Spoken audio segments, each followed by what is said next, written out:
They're off.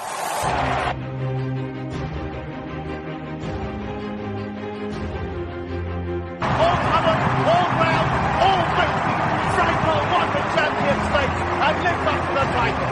Driven out after running, Sire Crugy has seized the opportunity this season and he's going to land the biggest prize of all. Who lead the Derby field up to the line, and it's Ruler of the World who won the Derby. A royal win in the Gold Cup. Esteban has done it. Esteban and Ryan Moore has won for Her Majesty the Queen. It's Monroe to win the National.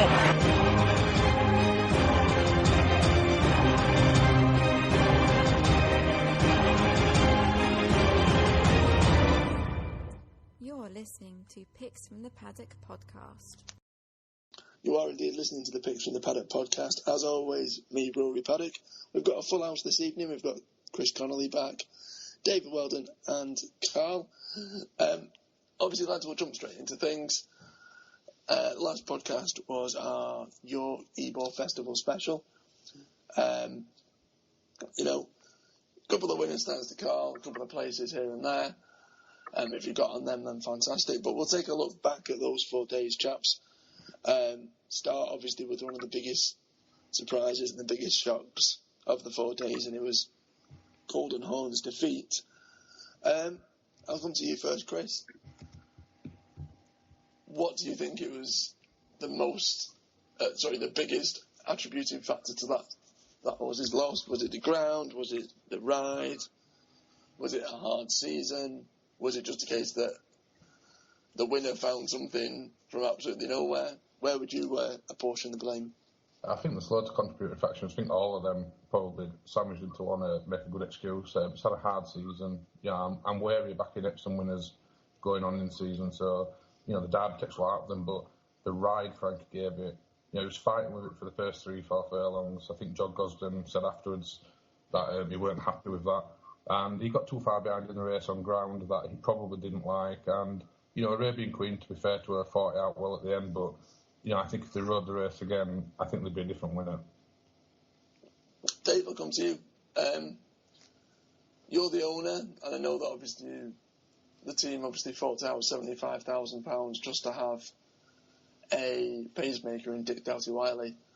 But would you have let the horse, go and race? Would you, with ground being what it was, we saw Ballydoyle pull Glen Eagles out. Would you have left Golden Horn in? Personally, I would have taken him out. I don't really see the point. If the horse doesn't want to put the soft ground, and by that stage, that was the 4th race in the card, we'd seen that the ground was generally soft ground, worse than probably what the going suggested it would be soft. Aidan O'Brien, I think, made the right call from Glen Eagles out, and I'm very surprised that not even Gosden, I'd say Gosden would have run the horse either way, but the breeder, owner, Oppenheimer didn't pull out the horse before he off. Fair enough, he probably still should have won based on ratings and what it's done this year, but when you're running the horse on suitable ground, you always take that risk that there could be a shot. And Carl, one question I'm going to come to you with as well is, potentially Golden Horn, if it had gone on and won that race, could have been deemed let's say, superstar to an extent. Obviously with massive potential going to the sheds. But how much, and this kind of comes to Glen Eagles as well, and we've seen a lot of what we would call cherry picking with some of the top horses, especially horses that are undefeated, Group 1 winners. How much does a loss, or in terms of Golden Horn finishing second, take as a detriment to stud fees, potential earnings going forward after it's raced, Carl? Oh, that'll not affect it. I can't imagine it affecting it whatsoever. I mean, Galileo was defeated twice in his last 2 races, and he's been phenomenal at stud. So I'm not saying Golden Horn is a Galileo. I just think perhaps he's been overhyped. It sort of happens with English runners, you guys like to... I'm sounding like the very harsh Northern Irishman here, but he's certainly no Frankel, and he's certainly no Galileo or any of those Aidan O'Brien horses from many years past. I just think that maybe he has come through the best of what are a pretty mediocre bunch, in the Derby. We say it year after year, maybe the Derby's losing its appeal, and horses don't come out of Epsom afterwards and seem to repeat the runs or whatever. If you look at Golden Horn's form, there's not really an awful lot there, not a lot of substance there. And the fact that he was able to get chinned by a 114 rated rival in Arabian Queen, who couldn't get anywhere near Legitissimo, says it all, really. I think it's just pure overhype, and I'd love to see the match with Glen Eagles, because I think Glen Eagles has wiped the floor with him. And lads, just a quick yes or no, do we think that before either of them retire, we actually do get to see this matchup? Chris? No, they'll pull Glen Eagles out. Dave? If the ground is good firm, they'll run Glen Eagles, the Irish champion, whether Golden Horn goes there or not. And they're talking about the September stakes, so if the ground's good firm, I'll never say it's the best opportunity for them to vote face show. And Carl? Bring it on. Bring on the challenge. I want to see this. Okay, moving on, chaps. There was another bit of a contentious talking point over the 4 days of the Ebor Festival at York. See the Stars, a horse that you tipped for the podcast.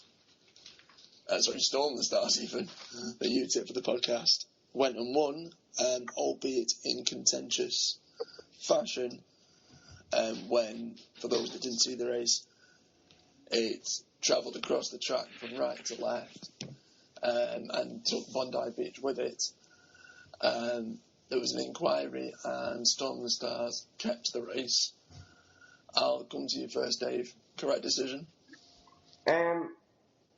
It's a tough one, because while I wouldn't say it's the correct decision, it was probably the expected decision, especially given the jurisdiction it was running. If it was run in France or the US, it would have been reversed. Probably not so in Ireland either. Probably would have stayed the same as it did at York. But when I look at it, I see they started out on the near side rail and basically finished up on the far side rail. And Bondi Beach was running straight. He did get a bump, albeit how strong that bump was is contentious as well. But in soft, it wouldn't have made a difference with the fast ground. If the ground was fast, I've no doubt Bondi Beach would have went by. The ground was soft, lost momentum, and couldn't get by him in the end. It's a tricky one, because we'd only seen the week before or whatever in the American race with Secret Gesture how he didn't even really interfere with the horse. Ground might drift across the line, but he didn't touch the other horse. And over dramatics from the American jockey, got that reversed, whereas Joseph kept riding out to try and win the race, and probably cost him in the end. Maybe if he'd been a bit more theatrical, the stewards might have taken a different view on it. Chris? No, I think Storm Stars would have won either which way, personally.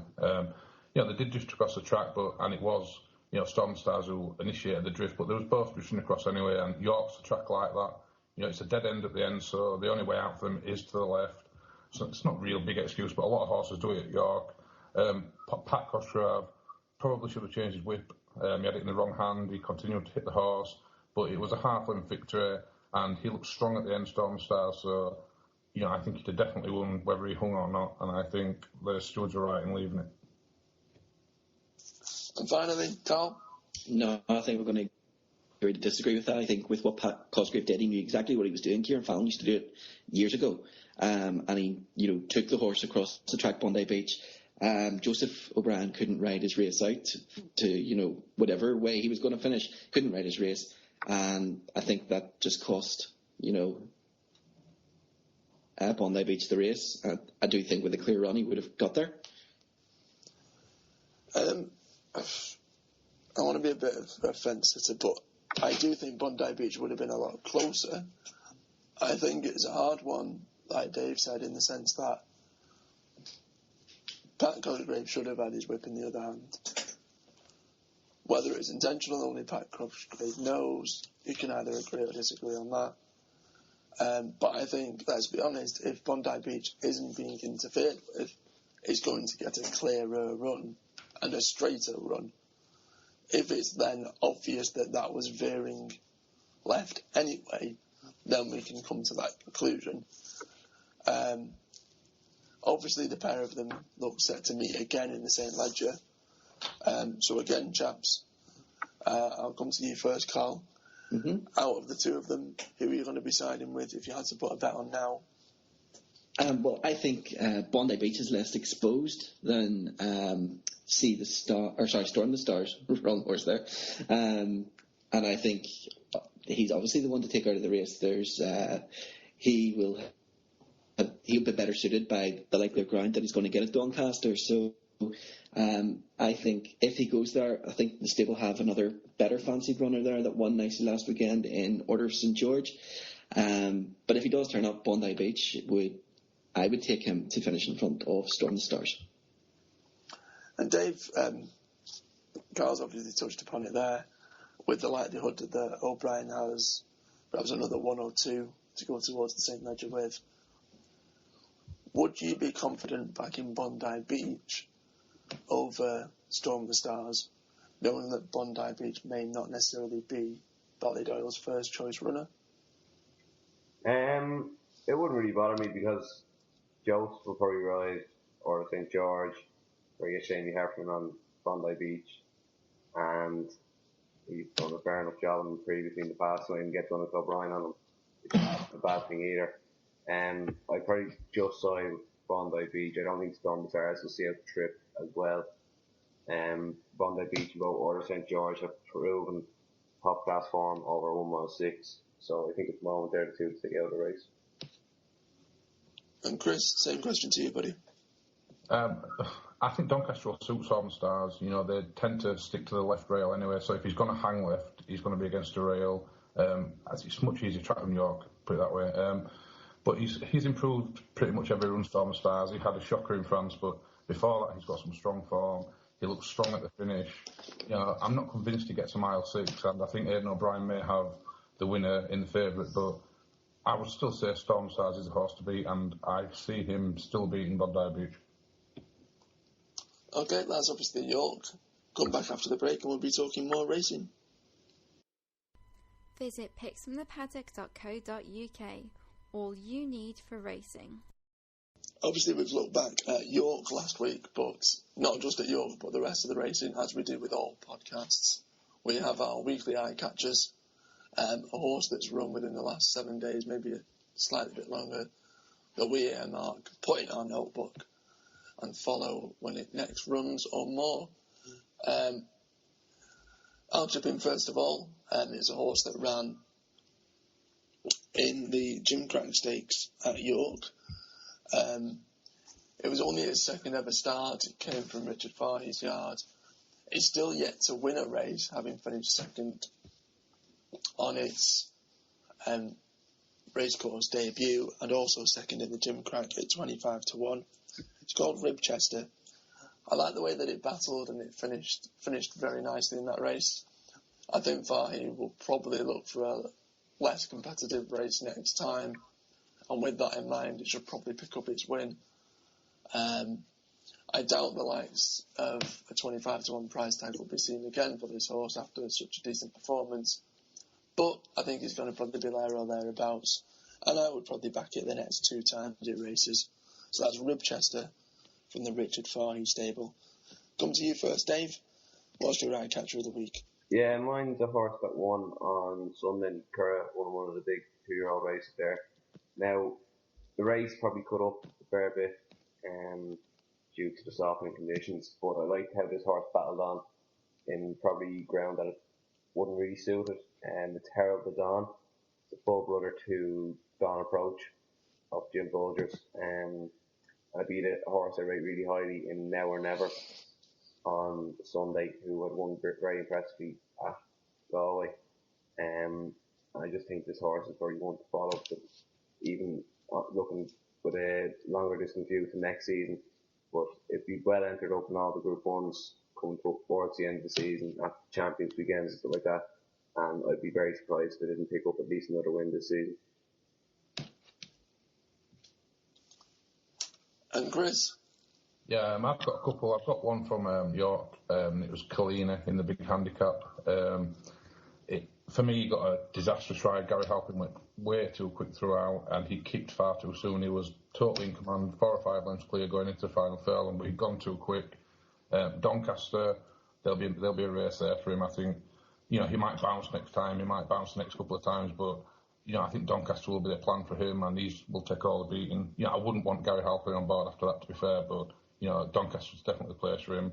And Recorder, the Queen's horse, he won at York. Sorry, very impressive. He's probably going to be odds on wherever he goes next, but he's a very impressive horse going forward, and I'd certainly back him the next couple of times. And Carl? I talked about this one last week as being one of my best bets of the week at York, and I think despite its defeat in second place, Lumiere comes out with an awful lot of credit from the ladder. Mark Johnson's filly was beaten just over 2 lengths by Bashara in that race, but that was only the second run of her career. She's going to obviously learn from that, and she's going to be targeted towards the Classics next season. I think at this stage, given the 2 horses are both the same price for the 1,000 guineas, 16 to 1, I'd say that's quite appealing, given what Shamardal did all those years ago, and her being a daughter of that brilliant horse of Mark Johnson's back in the day. So I think, yes, for the future, Lumiere. Okay, so those are our 5 eye catchers. If you want to remind yourself of this 5 or any other eye catchers that are still in our notebook, remember to go to picksfromthepaddock.co.uk, look for our eye catcher symbol, click on the link, and it'll take you directly to our racing notebook. Join us after the break. Stay updated by hitting that like button on our Facebook page and follow us on Twitter @PicksPaddock.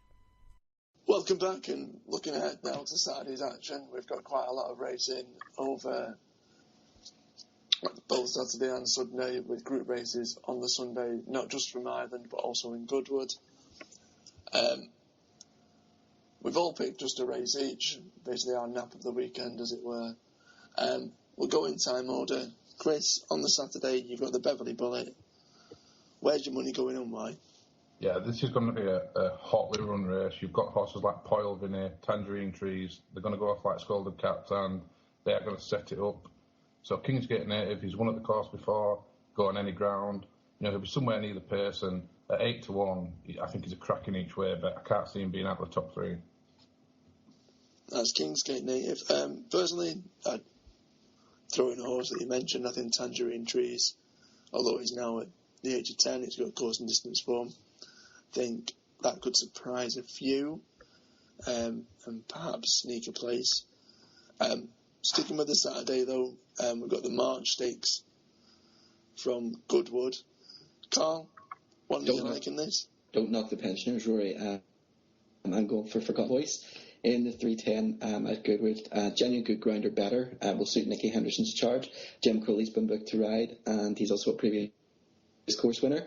Hopefully the race will cut up a little bit between now and then. Small field will suit him, and he should go very close. And that's Forgotten Voice in the March Stakes. Again, sticking with the Saturday, the big race of the day is the Group 2 Celebration Mile. A horse that I've been raving and banging on about, that was published in our 60 flat horses to follow, was Kod Bear. I like the horse with guineas. Unfortunately, it didn't run. It's red out favourite for Lace. The way it won last time out was markedly impressive. French jockey Jared Mossé still keeps the ride.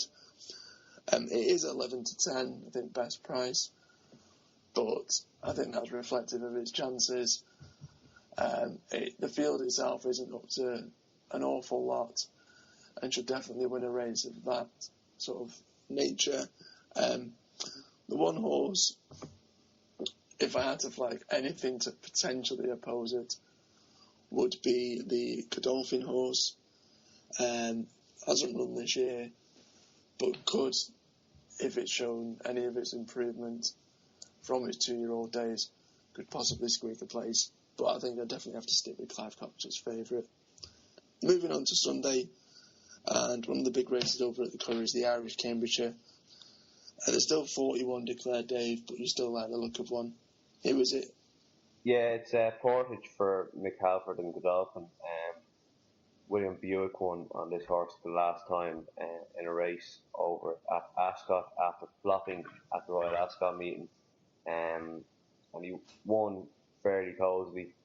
This is a very competitive renewal of the Cambridgeshire. It's the usual suspects: Brendan Bracken, Anasor, Stuckador, Easton Rules, the likes. But Portage gets in here off 9 stone. It's a nice little racing weight. Hopefully well drawn. As with all Cambridgeshires, the Irish and the English version, there's 27 runners coming here to run. And probably ground dependent, draw dependent as well. 7-1, 8-1 looks a bit short, but if it runs, and it should not be out of the first 4 anyway, given it's a handicap. And I think it's an absolute cracking bet. I think he's still well ahead of his mark. Okay, so you've heard our 4 for the weekend. Make sure you obviously visit pigsonthepaddock.co.uk, share this video as well, this podcast, stay updated, like us on Facebook, follow us on Twitter. You can also get all of our articles and all of our daily selections sent to your email inbox as soon as they're published by following our website. Stay tuned, the next podcast.